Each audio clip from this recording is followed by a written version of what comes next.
Dear delegates, I would like to invite you to turn the sub-item 2A of document CP/2025/1, Addendum 1, election of the President of the Conference of the Parties at its 30th session.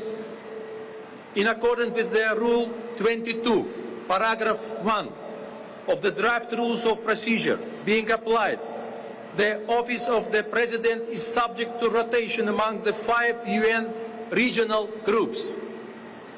We continue the cycle with the President from the Latin American and Caribbean states. I am honored to propose that the Conference elects by acclamation His Excellency André Aranha Correa de Lago as President of the Conference for the Parties at its 30th session.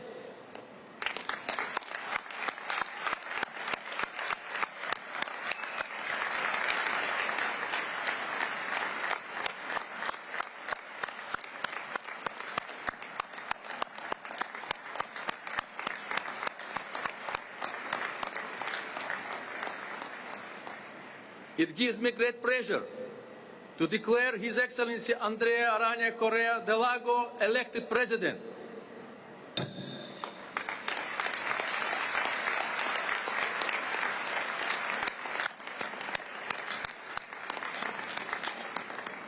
I congratulate His Excellency Correa de Lago on his election. Allow me again to wish him every success in guiding the work of the conference. I would like to invite His Excellency de Lago to take his seat at the podium.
Bom dia a todos.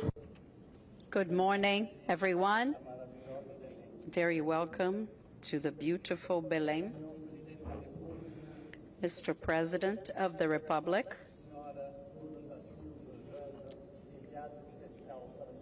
Lula da Silva, Special Envoy for Women for COP30, President of the Senate, on behalf of whom I welcome all the Parliament members that are here joining us.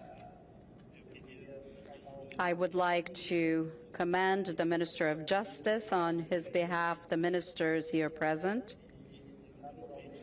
and naturally my dear Babayev, who had so many kind words in relation to myself, and my dear Simon, Executive Secretary of UNFCCC. I would like to acknowledge a few people as of now, starting with the Governor of the State of Pará, Helder Barbalho.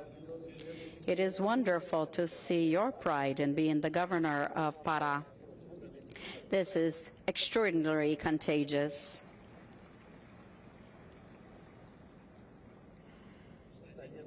I also would like to commend the governors present, and I also commend the mayors here present on behalf of the mayor of Belém, who's also here with us.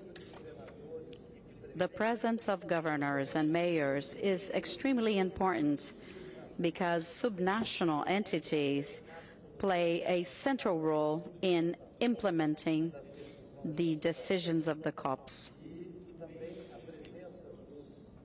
And also the presence of all Parliament members, together with governors, with courts, shows the fact that Brazil is gathered together around the agenda of COP30. And I believe it is highly important for the world to see that there is in Brazil such a gathering and union of all instances for an agenda that, as we all know, will be exceptional for the growth, generation of jobs, and improvement of people's lives. I would also like to thank all of those who have worked tirelessly to make COP30 happen, from the planning stages to some years to these days when we will spend so many hours in this venue. I would like to acknowledge that the works for the preparation and coordination of COP30 was in the hands of the Chief of Staff, Minister Rui Costa is here. I thank him and the whole team for the extraordinary efforts that I was witness to. I would also like to thank the high-level champion of Brazil, Daniospi, the champion of youth, Marcelo Oliveira, and I also want to mention the circles of COP presidency, amongst which we have Minister Sônia Guajajara, who is a chair of one of these. I would also like to commend the special envoys, Brazilian and foreign, who have followed me along this year, and the members of the councils of the COP presidency. Finally, dear friends, delegates here present, I cannot start by speaking of the Minister of Environment of Brazil, Minister Marina Silva, the head of the Brazilian delegation, an inspiration to so many people in this world. And you can rest assured, Minister, a great inspiration to the Brazilian presidency of COP.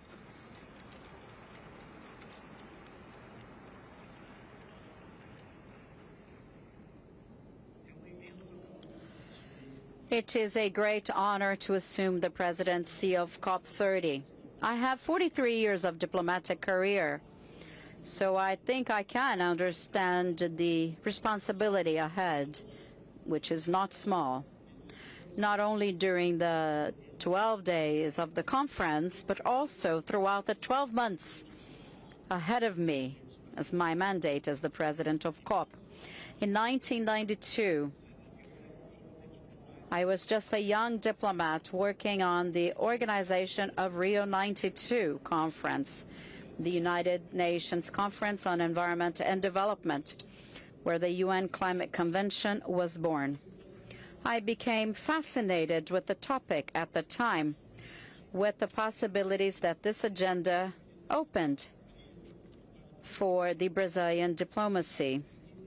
I was also impressed by the talent of my fellow negotiators and their example decades later following me. And I think I am a very aware heir of this tradition of serving Brazil.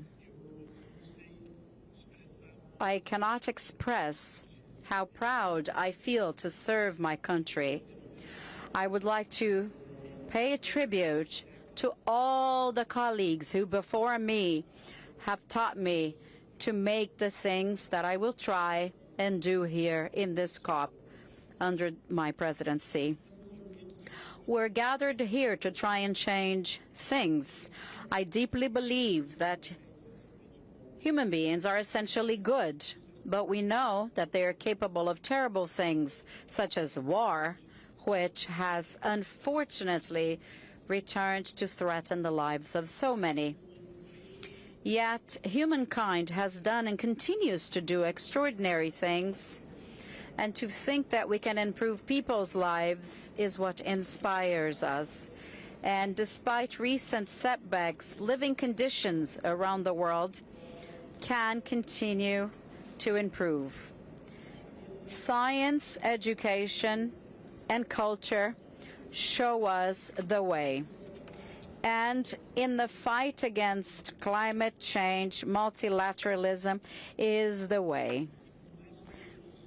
And even if I may be biased in speaking well of multilateral diplomacy, I will do so. With the Montreal Protocol, in 2.5 decades, we were able to eliminate 95% of the gases that cause the ozone layer hole, which is now healing. To remind you that the Paris Agreement 10 years ago came in a moment in which we were supposed to exceed 4 degrees of temperature, and now we know that we have reduced a lot, but we know that we have to work much more to reduce even more. This is a moment of many celebrations, but we have to be humble enough and realistic enough to know that there are still many things to be done. We're almost there, but we have to do much more. What has changed completely my perception about this process had to do with a sense of urgency. My background is in the defense of the interests of a country. Just like any of you here, we have to defend the interests of our countries. But urgency is the element that adds to it, which is something that is as present and that make us be reminded with sadness, such as this week in Brazil, in the state of Paraná, or in the Philippines, or a few weeks back in Jamaica. Our responsibility is immense.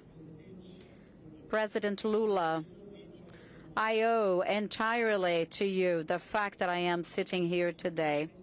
I still do not fully know why I was chosen, but it might be because I could gather a wonderful team. And with this team, we are going to make what you expect us to do, always counting on your help, but I think you can count on us as well.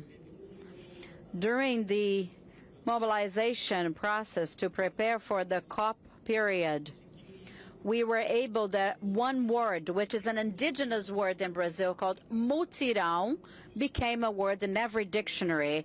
And it is through the mutirão that we are going to be able to implement the decisions of this COP and the previous ones.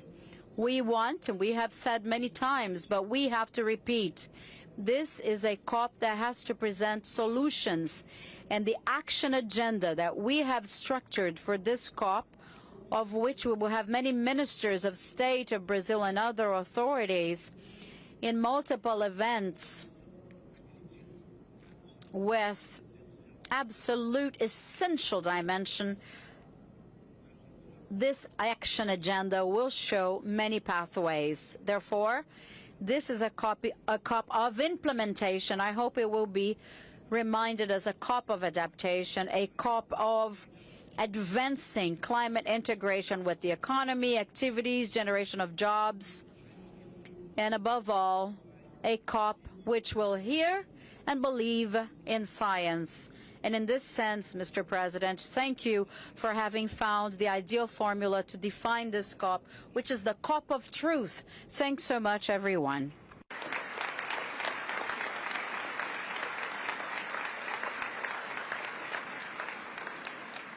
Do I go there?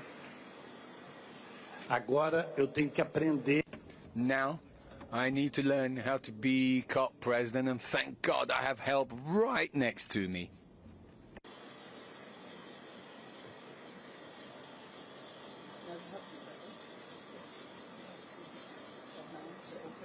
Okay. Distinguished delegates, I now declare open the 7th session of the Conference of the Parties, serving as the meeting of the parties.